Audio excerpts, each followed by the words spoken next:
If you're going around in circles with shoulder pain and you're getting nowhere with massage, taping, dry needling, resting, whatever else you can think of, and you want an efficient system to actually get you pain-free and get you back to that activity that was causing you pain in the first place, here's 5 simple tips that are going to transform your shoulder rehab. So tip number 1 is getting the shoulder blades and rib cage moving.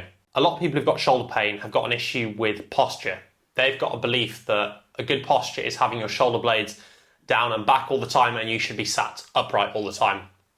And you're probably told this in the gym as well. If you go to the gym and you do pressing movements like bench press, where you're having to pin your shoulder blades down and back to create a shelf on the bench. And the problem with this is if you have your shoulder blades pinned down and back all the time, number 1, you're stuck in one position all the time, which isn't good. And number 2, you actually start to lose space at your back, because if your shoulder blades are pinned together, you actually have less space at your back. Think about it. If they're spread further apart and they're further from each other, you've got more space. If they come together, you've got less space. And neither one of these positions is good or bad. You just have to be able to train both of these positions and understand that in daily life, you shouldn't be stuck in either of these positions for long periods of time.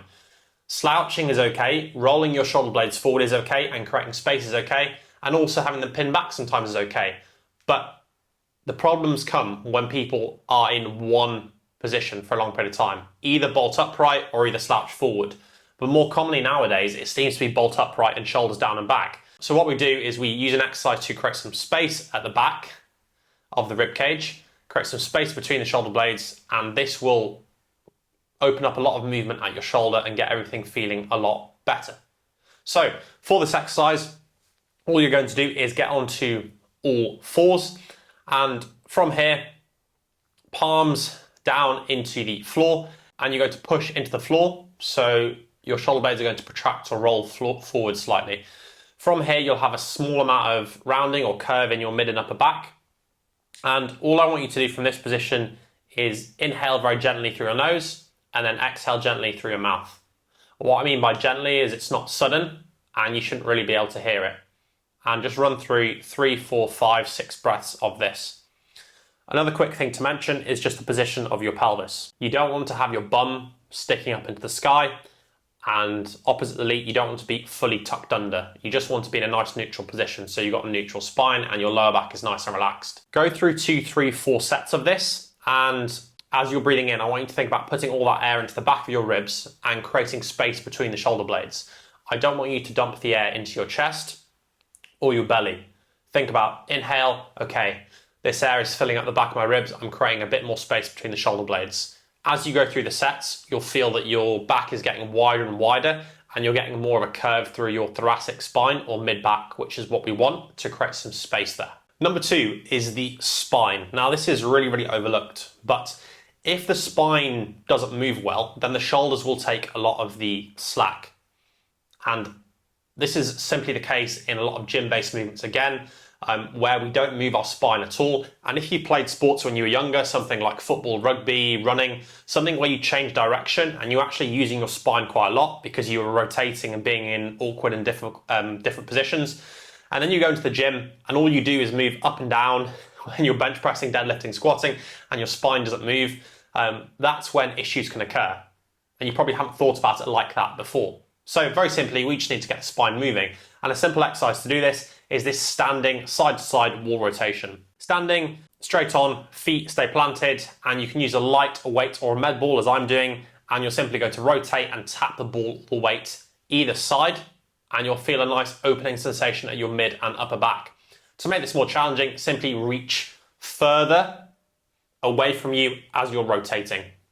You can go through 2, 3, 4 sets of this again, and it's a really nice way to open up the mid-back, and it will give you some nice extra movement in your shoulder and some pain relief as well. Next, we move on to the strength element, and the first thing we're going to look at here is pressing strength.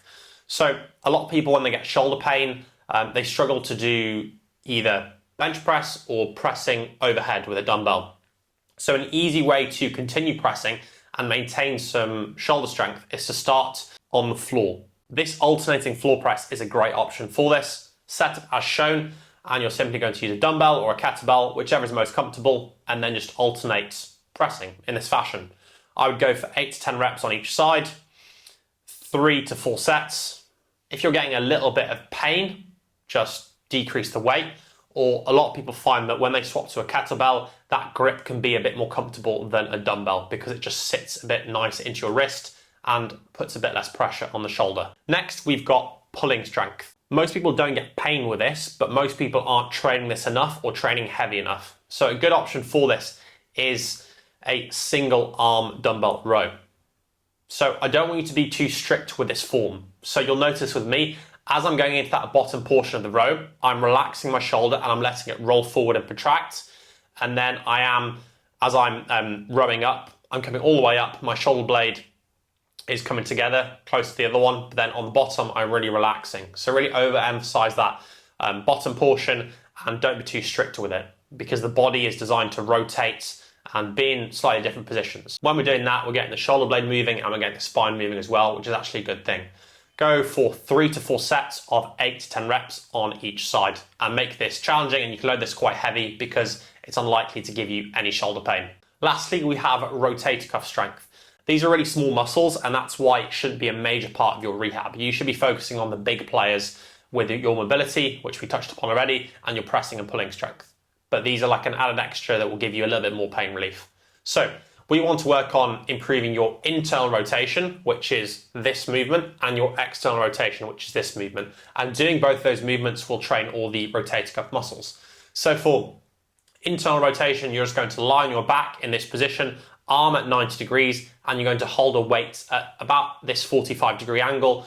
And I want you to do 3 to 4 sets of a 10-second hold at challenging weights. Then external rotation is standing next to a wall, same angle here at 90 degrees with the elbow and the arm, and you're going to do the same thing here. Just hold this position at 90 degrees for a 10-second hold, 3 to 4 sets at a challenging weight. Again, if you're getting pain, you're probably going too heavy, start off really nice and light with this, go for 1 to 2 kilos if needed, and then build it from there. Remember, these aren't massive muscle groups, so you're unlikely to get past 10 to 15 kilos on these exercises. By the way, if you want to work with me one-to-one to help fix your shoulder pain, just check out the top link in the description. And if you just want some free advice that's going to revolutionize and just completely alter the way you think about injuries, just check out the second link down below.